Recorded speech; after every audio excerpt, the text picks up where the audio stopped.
Not legally, but for the first like 10 years. Hey, gentlemen, I'm going to start the learning sponsors.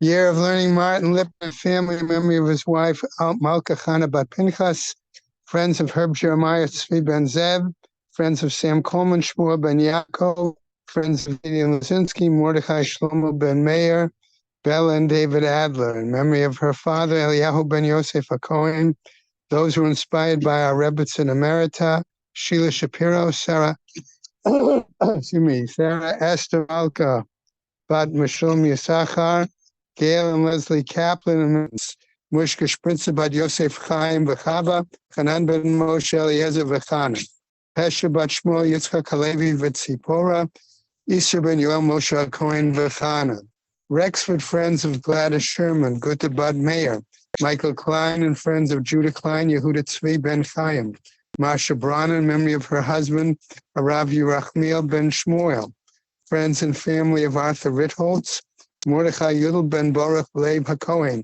friends and family of Siggy Bessler, Shalom Shraga Ben Dov, friends of Marvin Weinstein, Mordechai Ozer Ben Yisrael Aharon, a month of learning by Haran and Mel Haller, in memory of her mother, Malka Rachel Bat Yehuda Leib, Judith and Michael Poretsky, in memory of her father, Yaakov Yitzchak Ben Hirsch Feivel, Isaac and Etta Novik, in memory of his mother, Miriam Gittel Bas Hanoch Henach, Tova and Leo Zimmer, in memory of her mother, Henya Bat Rebero, B. Pizer, in memory of her husband, Rav Yisrael Chaim Ben David, Rabbi Avi and Lorraine Glatt, in memory of Pacey Ackerman's brother, Chaim David Ackerman, Harry and Jill Meltzer, in memory of his mother, Malka Bat Baruch, and his sister Golda Leah Bat David Halevi.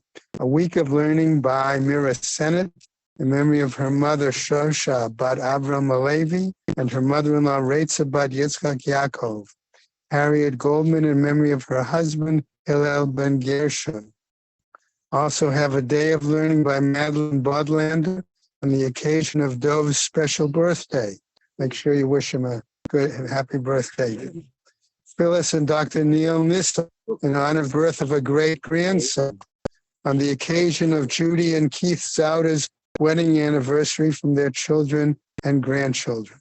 What's today's date? 19th, okay. All right, so we have no other individual days of learning for today. May Hashem is having Aliyah, Crank or a field, Shir Hashem Aliyah. It doesn't make well good to them. Good morning. Listen, yesterday, I was just going over yesterday in my mind what I said when I finished yesterday. I might have mixed up the last discussion yesterday was not about what we can use to redeem the donkey. It was about what's mutter to eat. If I mixed it up, it's just we went from one subject. I just remember I made the transition. If I made a mistake, so please correct it. I went over my mind.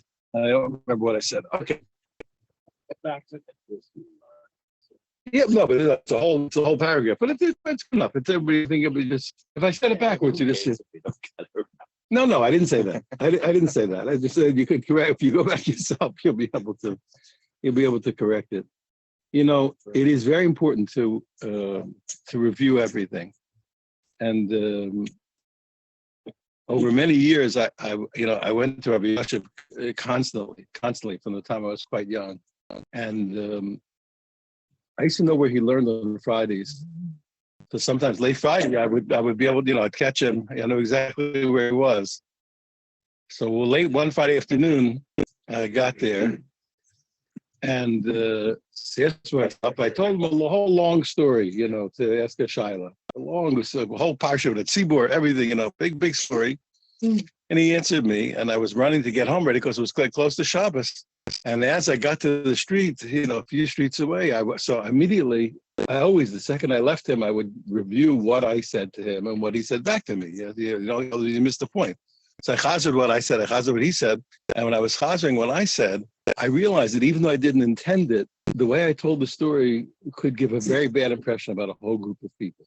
It wasn't true, and I didn't intend it, but I realized the way I said it could give that impression. So I was very unhappy. So I ran all the way back. I came huffing, puffing up the stairs, running in. I look at him. He says to me, "No, what's the story? What are you doing again?" I said, I'm afraid I said something that I didn't want to say. And he did something which was uncharacteristic. He said, wait, he said, let me tell you what I heard. He says, let me tell you what I heard. So he tells me back my whole story. And when he gets to the questionable part that I was afraid about, he triply and quadruply emphasizes that he got the point in the positive way about the people and not negative. And he finishes with a big smile on his face and he says, hey, honey, what do you think of me? How am I? How did I do? He says to me, yeah, how am I? What do you think of me? A big smile. So I gave him a big smile. I said, good job. I ran out and I never forgot that. It was a beautiful thing. Anyway, you have to chazer about that. That's the point. You have to review what you're gonna say before you say it. You have to think about what you're saying while you're saying it, and you have to go after you said what you said. You have to also chazer and see what you said. Everything needs before the Bali Mussar said everything you need before the act preparation, during the act preparation consciousness, and after the act. You got to be a positive thinker. Yes. And afterwards, I'll bring you welcome to come to. I'll show you the Gemara how critical battles in Jewish history were decided after the fact. It's that last second afterward. Often the critical battle was after the act. And that's what always happens. People let down their guard. They make their action. Think it's done, and that split second right afterwards is the one that finally decides. Just see, I'll show you examples. We're going to come up to it. Okay, so chazar is very important in everything. Okay, so now we have one little piece to mop up and then a new Mishnah. Okay, boy Rabba, we're on Ein Ches Amud Beis. Top line, that's right, top line. Three words the other line. Thank you. So boy Rabba asked this Ibai. He had a query. Okay. All right, now, just to make it clear, we have a machlokas. Here, if a guy says, there's three kinds of olas. Here, an ola, you can bring a big behemoth. You can bring a sheep, and you can bring a bird. There's more than one kind of ola. The big behemoth is expensive. The sheep is less expensive, and a bird is much cheaper. So if a guy says, I'm going to bring an ola, so in theory, we're going to see that he can bring, and we don't have to say the machlokes. He's allowed to bring, since he's just said an ola, so he could bring any one of the three, really, even though it looks like a machlokas. But he can bring it, depends whatever they sell is cheaper. So by Rabba said, I have a question like this. Hi, ola. If a guy said, the person who was stolen first said, I have to bring an ola. But he for sure, and he set aside an ox, the most expensive one, to bring an ola. Now somebody stole it from him. Now, and the thief has to pay him back. The kevis, since he stole the guy's carbon, and really the guy has a right to give anyone that he wants a carbon. So you say what, the kevis? So he said, listen, can the thief give him back the money for a sheep, which is much cheaper? But according to the rabbis who said you're allowed to bring a sheep. Or alternatively, okay, but all this over, can he give him the money even for a bird? Okay, which is really cheap. You'll see in a minute. Knows since he stole the guy's sacrifice, he gives him back a sacrifice. What's the problem? You're going to be fine. You're going to have to give it as a sacrifice. It's not because he learned. And the animal was lost, by the way. The thief stole it and it was lost. Yeah. It's not because we learned. We learned it here. We learned it in the Mishnah. Like I said, I'm going to bring an ola. No, according to the Yavi Kevish. And so, okay, so the Rabbanan say, well, he can bring a sheep. But Lazman Azaya, Yavi Torah Ben Yoni says, look, he can bring one of the two birds that you can bring. And a lot of people say, it's like an argument, just depends what was cheaper wherever they were. Okay. So now what's the halacha by us? Since we say that the guy was stolen from, he just said he has to bring an ola, whatever it's called an ola. And therefore, when the guy pays him back enough for an ola, what's the difference? You don't have to give back the most expensive one. Dilma, he says, no. You can say to him, on a mitzvah and a mukhar, he says, look, I wanted to do the best mitzvah. I wanted to do it the nicest way, the most generous. You can't give me cheaper than the most generous. But also, after he asked the query, Hadar Pasha, afterwards he explained it. Why? Okay, Gana Pater Atzmo Bekevis Rabbanan. It says, no, the Gana can exempt himself by paying back only a sheep according to the rabbis, or Ba'ola Sa'of, or by giving the price of a bird. Ola. Okay, the Rabbi Azai, according to Rabbi Achabre, the Rika Masilom Behedya. So he did it. Rabbi Asa learned it explicitly that's what Rabbi said. Rabbi said, Ola. If the person was stolen from said, I obligate myself to bring an Ola. If he's short, he separated an ox. So else came and stole it. Potter Atzmo Bekeves or Banan to the according to the rabbis, he can give over a sheep, or also off the Rabbi Elazar he can give whatever is cheaper in their place, they gave it over. It wasn't always the same price. Okay. Huh? Incredibly, but only when it's gone, when it's lost. Not when he has the object, he has to give it back. There's nothing to talk about. He can't do that. He can't say, I'll keep the ox and give you a bird. Yeah. Because this here we were in Mominus over here. Remember, that's the point. We're in Mominus. Yeah. It's Mominus that we do, right? Yeah. So the only thing is, I think that would be true, that we don't say if he actually has the ox, he has to give it back. That's. So no, what did he get? What actually did he? It's a good point. But what did he get? Actually, he's gone. If he had the ox, maybe you're right. He took 100 and gave back 50, but he doesn't have the ox. That's what I'm thinking. He doesn't have it. That's what it's a good question. I'll regular. That's what I would say. It's a good point. I have the same problem, but that's what I would say. I'll regular.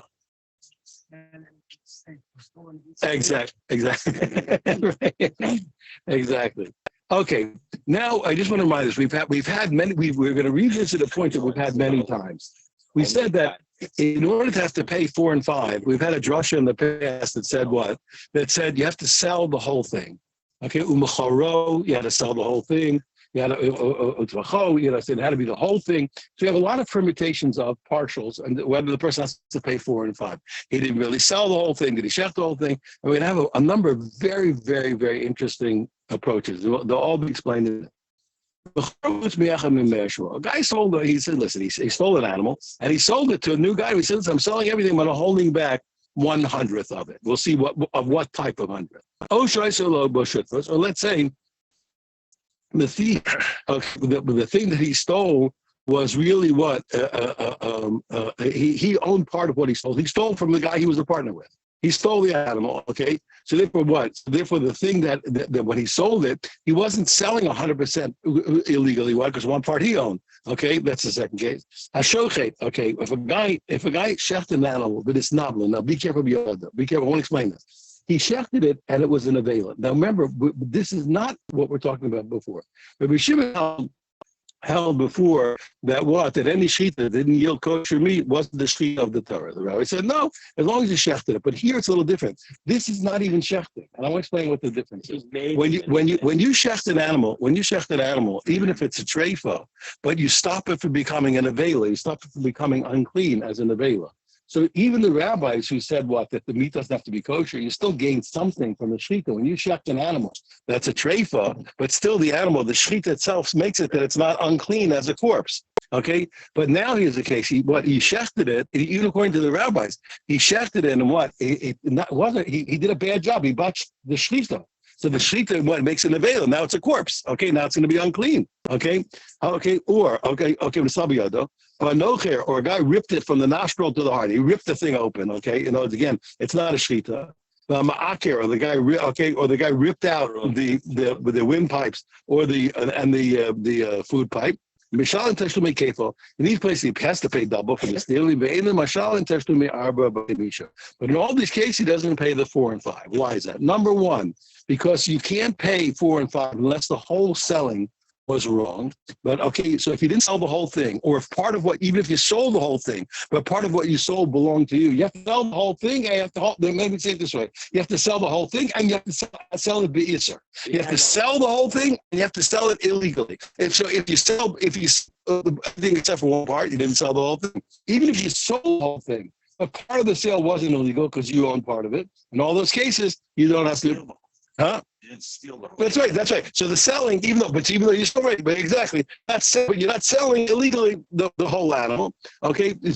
Or alternatively, when you shecht it, it has to be a shechita, even according to the rabbis who said you have to get kosher meat out of the shechita, but the shechita has to be a shechita. Even in the shechita I told you of a treifa, still mocks it. Watch, it's still a shechita that's not going to be in the vela. Yeah. But if he steals something sheep, I mean, this is not over, but he steals a sheep.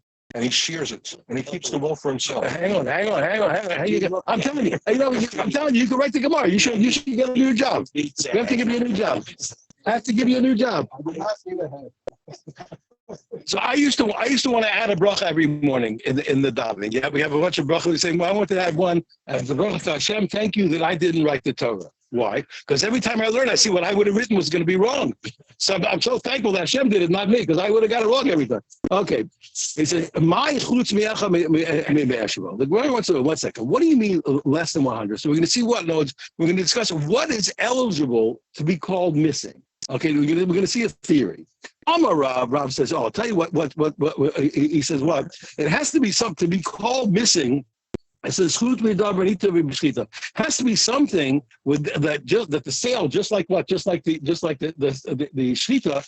It has to be something that the shita would have done a job on. So what does the shita do? You have meat; it's also teeth. When you shecht it, the meat is mutter teeth. So anything that would have been affected, that would have been made allowed to benefit from by the shita, if that's left out, that's not a sale. But if you leave something out that the shita doesn't affect, it doesn't say you didn't sell it, and you still have to pay the 4 and 5. Okay, so you have to. So it has to be meat. Meat. If you sell it, separate. If you leave off part of the meat, don't sell all the meat. So since the meat is what the shita would have allowed, so when you sell it and you didn't sell the whole thing, so you don't have to pay 4 and 5. But Levi Amai said no.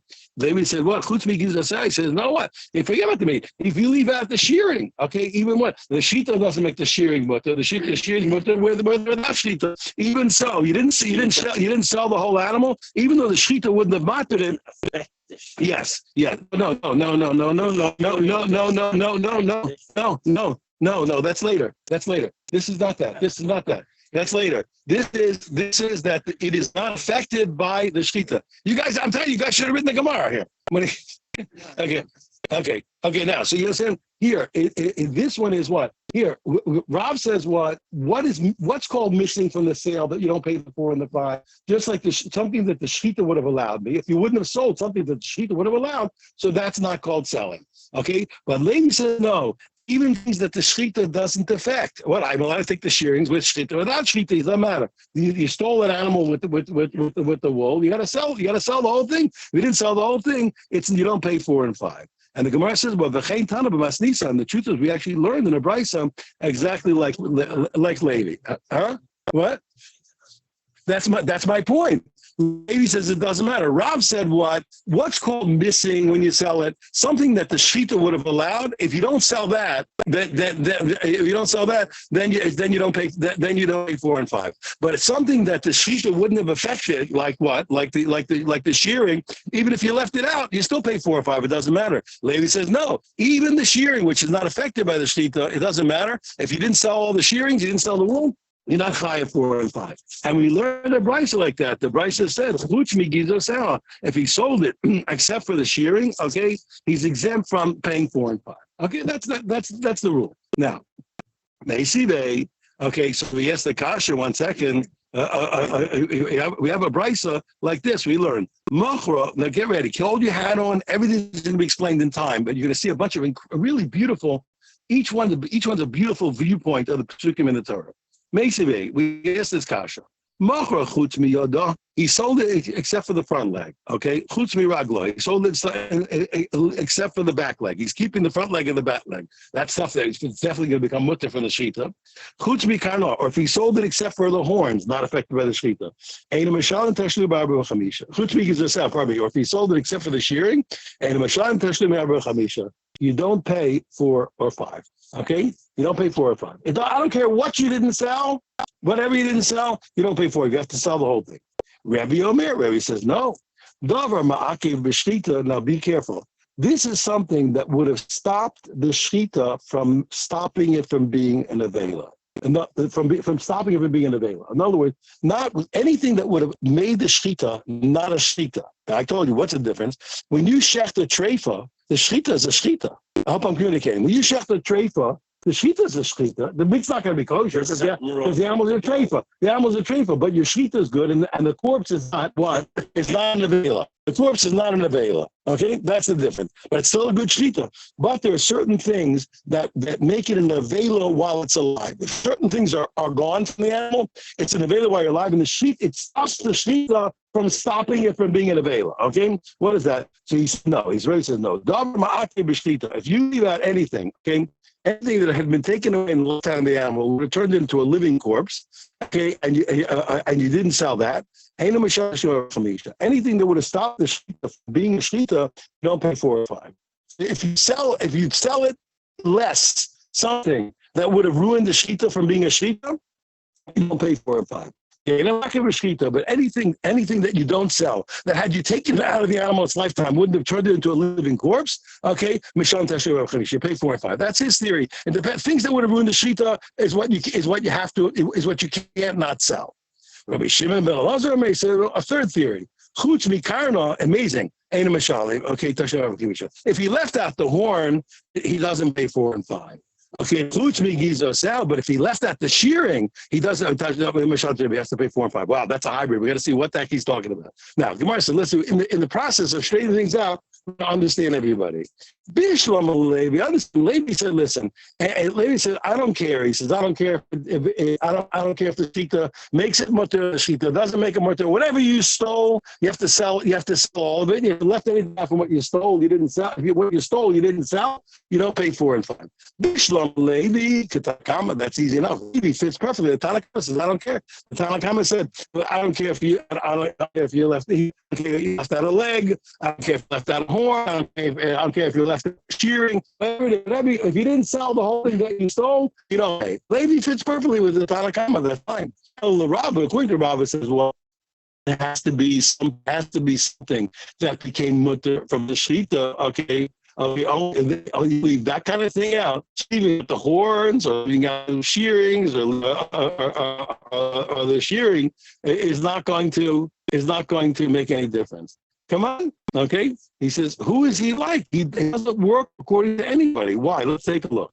Okay, okay, why? Because, okay, what is he going to hold? The Takama, okay, he's not high, even if he left out a leg. So that doesn't fit with Rob. Why? Because that becomes mutter.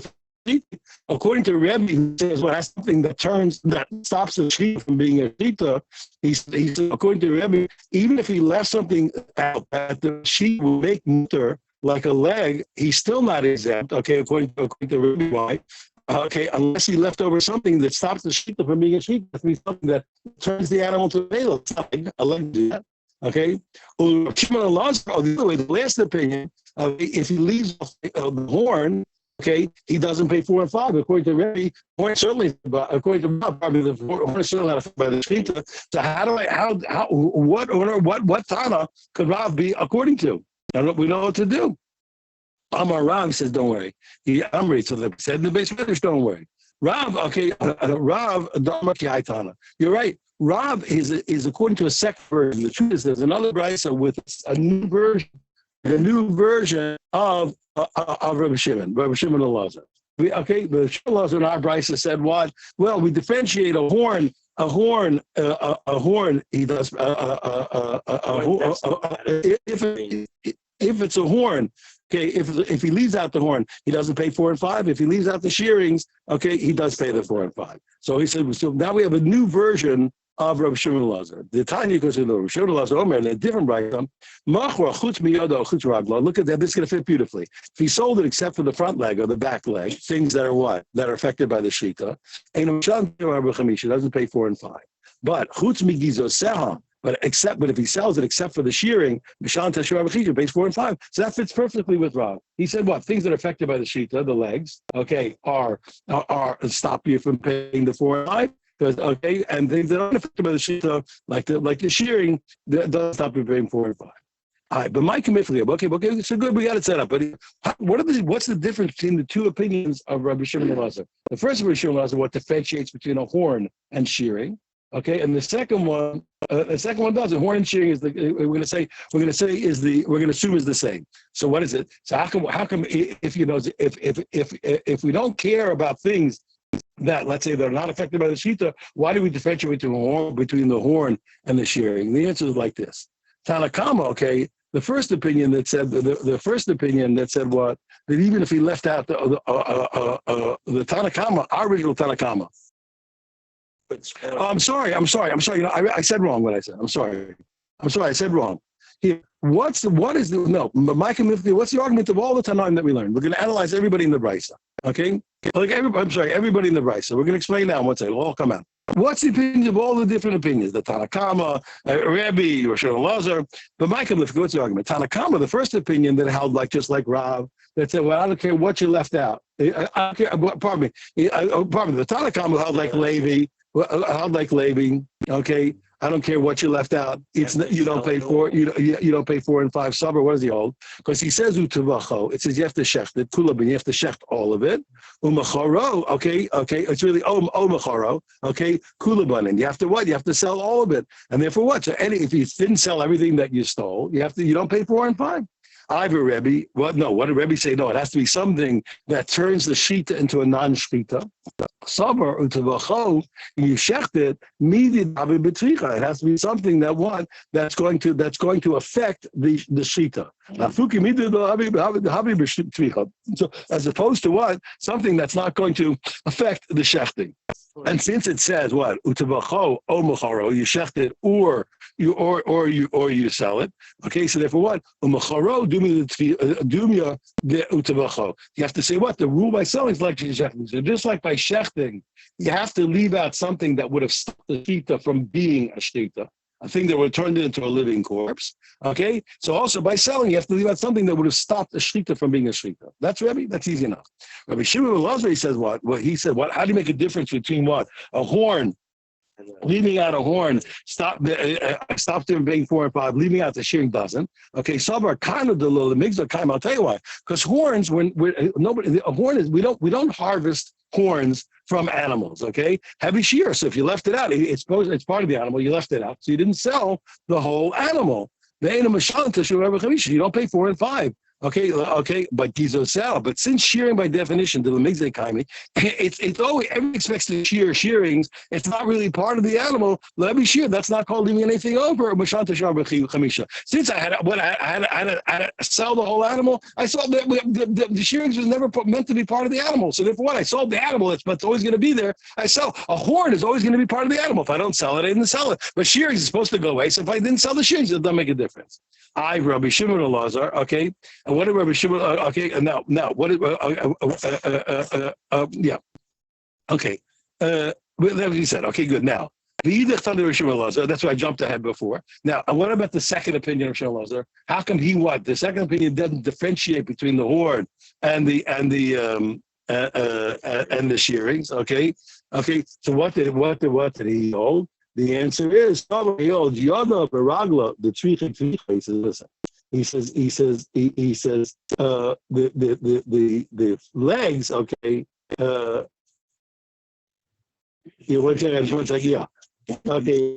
He says what? He holds what? He holds what? That things that he holds the things that are mutter by shita, the original things that are made mutter by shita have to be sold. Okay. Sabar Yoda Baragla Tzricha. So since what they need the shechting. Okay, have a shear that's leaving over. And he's also comparing what the shechting and the selling. So therefore, you don't pay 4 and 5 because you left out something that's going to be made mutter by the shechting. Okay, but like the original story we said, but when it comes to the shearings and the horns, okay, which don't need the tzricha to be mutter, that's not called leaving over. I says the Gemara, no, but 1 second I have a problem. Kasha the Rishon Elazar, the Rishon Elazar, no, but I have a contradiction between two Rishon Elazars. One differentiates between the horn and the shearings, and one doesn't. Gemara says, oh yes. I said, but Trey Tanai, but leave the Rishon Elazar. There are two Tanaim who argue Rishon Elazar. If you remember a few weeks ago, I told you, I'm going to tell you now something. It'll make sense in time. I hope we'll have other classes. Remember I told you a few weeks ago that every thought is underlain by 2 thoughts. I gave you examples, okay? Every thought in the whole universe always has 2 thoughts to back it up, and you can't think of it without 2 thoughts to back it up. I told you 2 weeks ago. But if you realize that, then every thought that has 2 thoughts to back it up, also each of the 2 thoughts that back up the thought also have 2 thoughts to back it up. And then each of those 2 thoughts, so it goes ad infinitum. And that's true. This is how I learn and teach, and we'll open up, well, other times we'll talk about it. And the truth is, when you pursue that chain of premises and sub-premises, eventually you'll find yourself standing at sideline hearing God speak, because that's how we understand everything. So now, the thing is that what happened? We had machlokas. How could two hear different things from the same rabbi? What's going on? So there's lots of different possibilities. But one time it happens, we say sometimes machlokas happens because the talmidim weren't close enough to the rebbe. So what does that mean? Well, if I just showed you that every thought is underlined by 2 thoughts, and those 2 thoughts are each in turn on Lebe 2, and those 4 on each in turn on Lebe 2, ad infinitum. So it could be that people were close enough to the rebbe. They heard the surface level. They might have heard let's say, one sub level of what we call a syllogism, or two, but they weren't close enough to have heard the third or the fourth, etc. So there's room, you see. And besides the test, there's hearing problems sometimes. We have reasons why there's a technical reason why people heard differently. But really, what happens is they're not close enough. They heard every word they ever said, but they didn't push a little closer to get the next level below, and the part is not clarified without asking further. You see what I'm saying? Another times we'll learn this. That's when I tell you. So it can't happen in the same. Everybody heard everything. Sometimes the problem is there really was. They heard one and they thought it meant this. They understood differently. But sometimes everybody heard everything, but they just weren't close enough to make the next step. And then the question is, what's not? There's such a clear everywhere in the Gemara. One you learn scientifically, it's so absolutely beautiful. It doesn't solve all your problems. You're still going to have to work like a maniac. Nobody can tell you, yeah, you can't. Nobody can without killing themselves. It doesn't have, there's no such thing. The Pasuk says, Adam ki yomas ba'al. It doesn't happen. The one thing you cannot do, without killing yourself, you can't get it. You can't get it because it takes the entire being of a person, total dedication to God, to hear what God said. It doesn't happen without it. You got to knock yourself out. It was one of the famous when I was younger. So the Rosh Yeshiva of the Mir Yeshiva then was Rav Chaim Shmulevitz Zatzal. So they quoted me one time. I didn't study in the Mir Yeshiva, but tons of my buddies did. So they told me that Rav Chaim said one day. He said, a bacha. This is years ago. He says a bacha comes to the Mir. He says, and the first day he says he wants to learn the whole Shas. He wants to learn the whole Talmud. He said, no, okay. All right. Okay. You want. Okay. Not a bad goal. He said, but what's the problem? He says, he also wants to eat well and sleep well on the same day. So that's not going to happen. He said, yeah. Okay. You will learn the whole shot on Monday. Okay. All right. Let's talk about it. But wait a second. But not you're going to eat and sleep that day. Well, that's not going to happen. That's not going on. You have to. So I'm just trying to show you. So it takes to understand. It's often we can have people high level learn. You have to push another. You have to push one more level for understanding if you didn't push that level. So part of that, then it's not up. There's room for debate and misunderstanding. Tan Rabbanan, okay, you're going to learn they're all on the same, now everything variations on the same theme. Gonei Vakitas, a guy stole an animal missing a leg, a front leg or back leg. Vesichigeres, or even if it has the legs, but it's lame. It's limping, okay? It's limping. Vesasuma, or what? Or it's blind. Or it's blind. Okay, and he shafted it or sold it. Okay, he has done a complete selling or shafting, but the animal's not complete. Exactly. And our guy sold an animal that belongs to two partners. It doesn't make a difference. He has to pay. That's all. Okay.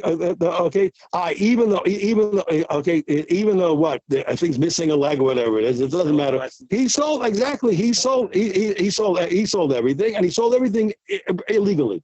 He sold everything, and everything he sold was illegal. But the other way. When two partners stole, even machlokas, what that means. Either one guy stole it, having in mind to cone it for him and his friend. You know what I'm saying? Why is it we have to? Yeah. What do you mean? We have to go to work every day? You have two guys. They have a stealing business. One day this guy goes out and steals with the other, but it's all a partnership. Everybody steals. We steal from me and you. You said, or according to Tosfos, we'll say the other way that two guys lifted it up out of the domain, from the domain of the guy they stole it from. They literally stole it together physically. Okay, which we're talking Shiganu. So let's say two partners who stole. Okay, Paturim. They are exempt from paying the 4 and the 5. So either is selling. Exactly. Let's see. I says the Gemara, Tanya. 1 second. How can you tell me that? Didn't we learn Shutaf and Shagan V'Chayavim? Okay, we learned that we have a price that says that partners that stole do pay 4 and 5. That's a contradiction that we can solve. Kan b'Shutaf Shagan Mechaveiro. He said the Brisa that said that they're exempt, when he said partners that stole, we really mean what? One partner stole from the other partner. He stole from his partner, and then what? And he did 4 and 5, and he shafted it.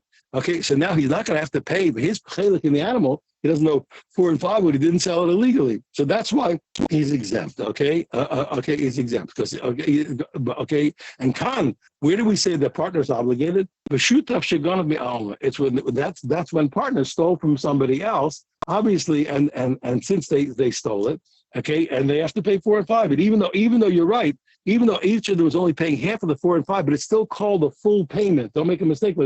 Still called the full payment of 4 and 5. Good. ACB rather of Nachman. Robert says, 1 second, I can't believe that's your answer. The one is where one partner stole from the other, one's where the two partners stole from somebody else. ACB rather of Rav Nachman. Robert asked this kasha to Rav Nachman. Yochel Shutif Shagana Bichabeiro. He said, we learned in the Brisa. You might think that one partner who stole from his friend, Shudafim Shagangu, or partners who stole from somebody else and then shechted it, you're chayav. And I think in both of those cases, you're chayav. Talmud Lomer, the pasuk says, Utavacho. He shechted it, what? Kulabin. You have to shechted the whole thing, the leka, and it's not a shechting. He's not shechting the whole thing illegally, and you have to shecht the whole thing illegally, and you're not shechting. Why? Number one, because the partner who stole from his friend didn't shecht the whole thing illegally, because his part was what was not illegal, right? Was not illegal. And when the partners stole, each of them is only shechting half, okay, and neither of them is shechting the whole thing, okay. So how can you say what you said? We said both of those cases they're exempt. Rav Nachman, you're right. So we have a new theory. How are we going to explain? How come we learn on one case we say partners are exempt, one case partners are obligated? We can remove the difficulty this way. One case is the guys are partners, okay? They stole together. And one partner on behalf of him and his friend says, let's have dinner tonight. Says, okay, chef, do a good job. Chef, do a good job. And don't mess up the sheet. These are from thieves and want to do a good job. He said, don't blow the sheet. Do a good job for me. Chef did properly. We'll have a good dinner. Okay. And what? So since he chefted it for him and his friend, so they both did the job, right? So therefore, the whole thing is they're chefing the whole thing and illegally. And the case where we said that where they're not obligated is where he shechted it without the permission of his friend, okay, and therefore he's not going to be chayav on 4 and 5 because right, because since he didn't shecht the whole thing illegally, he only shechted his, so he's not going to be obligated. Good. By Rav Yirmiyah asked this query. The guy says, I'm selling to you, but 30 days, for 30 days I get to work it. I'm selling you, but I'm holding back the right to work it for 30 days. No. Well, this kasha. He says, what? I'm selling it to you, but I have rights to work it for 30 days. I have rights. I have rights to work. Yes. I have rights. He says, I have rights to work it. I'm selling it to you, but I'm holding. No. I'm selling it to you, but I have rights. I 30 days work I keep for myself. I get to work it for 30 days. It's your animal. I'm selling to you, but I get to work it for 30 days. Okay. Oh, or he says, listen, bechlal, I'm selling you the animal, but I always have rights to work it. I'm not selling you the work rights. You shecht it when you want. You shecht it whenever you want. But until you shecht it, I have all the rights to the work. Okay. Or he says, look, I'm selling to you except for the fetus that's in it. Mao, what's the law in all those cases? Okay. So Gemara says, well, let's see. Now we have machlokas. Just give me 1 second. Yeah. What's the problem? And if an animal is forbidden to sacrifice, what's the rule of its baby? If we have an animal that's disqualified from, you're not allowed to bring it as a carbon. Can you bring the baby as a carbon? So it depends. It depends if you look at the baby as a limb of the mother, or you don't look at baby as a limb of the mother. I tell you, this machlokas was so important today. It's already, the child is already years old. It's already 30, 40 years old already. But when they started having host mothers, they had a way and they would take a woman. A woman couldn't carry a baby. They would take her egg and put it into another woman. Let her carry the baby. So one of the big issues is this question of what is uber yerach imo or not? Yes, and is the baby a limb of the mother, or is it something separate? It's one of the issues. There's many other issues, but that's one of my favorite moments of my whole life. You know, I'm a very big fan. There was a very great rabbi, his contemporary of Rabbi Feinstein. His name was Eliezer Waldenberg. He's an Eretz Yisrael. He's a giant of Torah. He had some very severe arguments with Rabbi Feinstein. They're very severe arguments. There were two giants of Torah. They, as is fitting, they disagree. Agree with each other. He was a giant of Torah. So when I was younger, I didn't know who he was. You understand? One day, I went to daven in a certain shul. I was just a visitor there. and I see already. I forgot how many. It's lost. It was like some volume 16 already. I saw the first time I left. I saw it's Eliezer. It's no. It's many. I'm no dead. I said no. I didn't know all very well. I said the volume. So I opened up the volume. So remember, he was, among other things, he was the posek for the Shaare Tzedek Hospital. For all those years, it was a religious hospital. So he was an Adam Gola. He answered all the most severe shilas. So I opened up just yes, before Mincha, nobody's there yet. So I open up the book and I see, he has a list of shilas from the chief pathologist of Shaare Tzedek. And the shilas make you tear your hair. One life support machine, 2 people, every shiloh that mamash you tear your hair out. Impossible questions, and births and babies, all these things. He has a list of like I don't know how many questions, So you read through these hair raising questions, and they're posed in medical and scientific language and all that with all the modern technological language. And then I go, well, interesting. Let's see what he says. And he starts to write. He says, the Gemara says, when you have a cow and there's a baby, what? It's all the modern technology. No, a cow and a baby, it's all back to Gemara. We get everything. It's the same case. What's the difference? You got a cow, you got a baby, you got a medical machine. What's the difference? Latin words. Yeah, Latin words. And come back to the same Gemara. So it's so beautiful. So this problem, we have a famous machlokes by a carbon. If the mother is forbidden to be a carbon, is the baby forbidden? So it's it depends. Is the baby really nothing more than a limb of the mother, or is the baby really a separate entity? Okay, so so that's over there. But over here, he says. So now our question was what? If a guy says instead of the baby, what's going to be? So he says, "Aliva demanda Amar." I'm selling everything. I'll leave it on Uber Yachimo, right? Okay. He says, according to the one who says what, that the baby is considered a limb of the mother, Loti Barlach, you have no question. Okay, that's clear. Why? Because it's clear that he has to pay the 4 and 5 because it's part of the mother, and he didn't sell the whole mother. Because you left over part of the mother. Kiti Bailach, when should you have a problem? According to the opinion of what? That the baby is a separate entity, is not considered a limb of the mother. Okay, what's the law? And but even so, I still have a question. It's not black and white. Maybe I'm reading came to Mechubar Ba Heavy Shear. On the one hand, I say, since you tell me that it's not, even if it's not considered a limb, but it's still connected to the mother. You're right. It's still connected, and therefore she didn't sell the whole mother. Yeah, but that's even better than wool because it's really meat. Okay. Yeah. Oh, Dilmar, maybe what? No. Cave the mifresh minokoi. Since the baby does, it's like the wool, like you said, it's destined to come out. That's the norm of a baby. Lavishir, it's not called leaving over. Ikadamri, okay, some people learn the other way. He says, I can learn the question this way. Cave the lavierach imo, since it is not a limb of the mother, okay, according to that opinion, Levi Shir, so it's by definition, it's not, you didn't leave anything over. Odilmano. You have certain cases where you have a baby inside the mother that's premature, or it's even dead. Okay, it's not viable. So that baby becomes mutter with the shlita of the. Even if it's alive. That's a different story, but that's not.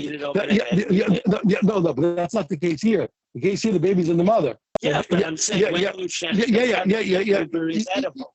But I'm saying since the baby, this baby is only going to become mutter. No, if the baby's born alive, you could theoretically check, but you could check the baby. The baby that's premature or that's dead in the mother. There's no way ever to check. There's no way to make a kosher except for the mother to be shechted. That's the point. When the baby is premature or dead, it's not born. No, premature means it's never going to be. It's a premature. No. I didn't explain myself. I didn't explain myself properly. When a baby is not developed to the point it's not going to live. It's not going to live. When a baby's not going to live or it's dead, there's only one way to make it. That's for the chef the mother. That's my point. Still in her. If the baby's not going to live or it's dead, should never be able to chef it because it's not going to live. If the baby's not viable or it's dead, it's never. So you're saying that only favorite story. Guys, the lawyer's cross-examining the pathologist. He says, doctor. He says, did you do the autopsy on the victim that they're accusing my client of having killed? He said, yes. He said, He says, before you started the autopsy, did you take his pulse? He said, no. He said, well, then he could have been alive. How did you know he was dead? He said, because the brain was in a jar on my desk. He said, okay, but isn't it true that he still could have been alive? He said, yeah, probably alive and practicing law somewhere. He said, my point is, I'm just teasing. What's my point? Let me say what I'm saying. If a baby it cannot come to term where the baby is dead, as opposed to a baby that will actually live. A baby that lived, if you shafted the mother, its mother. If you didn't shaft the mother, what? You can shaft it. And a baby that's never going to live, or a baby that's dead, can never be shafted. The only way it's mother is if you shaft the mother. It's still in the mother. It's out of the mother. You can't shaft the mother. No. If it's a mismatch, I know. So my point is that this is a baby that can only. This guy can only this baby can only become mutter by shechting the mother. That was the point. Ladies and gentlemen, the jury, I rest my case. still has one more word. Huh? The fetus. Yeah. In the mother. In the mother. That's my point. So this is an example of an animal that can never be shechted and can only become mutter by what? By shechting the mother. Thank you. Thank you very much. Okay, now, so therefore what? I'll deal my cave to certainly shoot. So now we say what? Since on the one hand, since it's not a limb of the mother, okay, and you didn't leave anything over, it says no, even if it's not a limb of the mother, but it's so much part of the mother that what? It's being muttered to eat is dependent upon what? The shita of the mother. So come on, the shear, it's like you left it it's still part of the mother's body that you left over and you don't pay 4 and 5. Okay, that's the question. It doesn't say. Now, the question of the says, Teku, let it stand, and we don't have an answer. Boy, Papa. Yeah, one more. It's Rabbo say it's so early you can go to the movies and still finish it up. What do you go catch a film? Okay, boy, Papa. Even there's so much time you could cook shop. Boy, Papa asked this question. Gnava, okay, if a guy stole an animal, and what? He cut off a leg, okay, and he sold the animal. No, what does it pay 4 or 5? Me on my dagon of high lows oven. He said, listen, one day I said, listen, he didn't sell what he stole. He stole an animal, huh? It's not a shekel, yeah. So yeah. So what? So therefore, what he said, he sold what he. On the one hand, he didn't sell everything that he stole. Okay, that's one hand. So therefore, what? So he shouldn't pay 4 or 5. Well, Dilma made the other way. My desire, no last year. On the other hand, everything he sold, he didn't. But he sold everything. What he sold, he didn't have to leave anything over. Take it, let it stay. Here's a stopping point. Everybody have a wonderful Shabbos. When you said it, Yeah. it sounded like, I know. I said like that. it sounded like it's the fetus is lying, and you want to eat it, so you kill the mother. No, that's not what you no, said. okay, that's not what I did. That's right. I was here. Okay, good. Okay, that's not what I did. And it's dead. They verify there's no heartbeat, there's no brain If you kill the mother, you can eat the baby. You know the stories with the Rambam? You know the stories with the Rambam?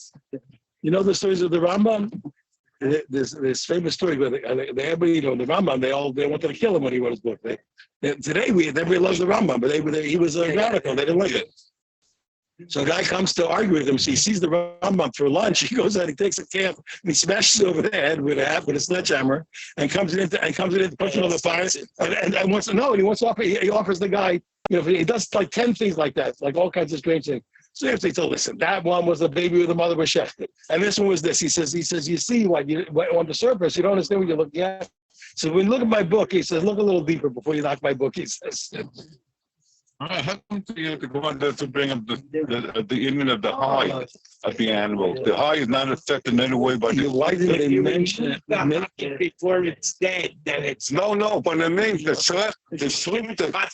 Yes, no, that's not my question. The sleep does not affect the high. The high never becomes tummy. Yeah, but you can't sell it. I did. I said, but I want to hide. I don't know. I don't know. He tells the others, I want to hide. I don't know. Here's what I would. I don't know. That would be the same as shearing. I don't know, but here's what I think. That's real.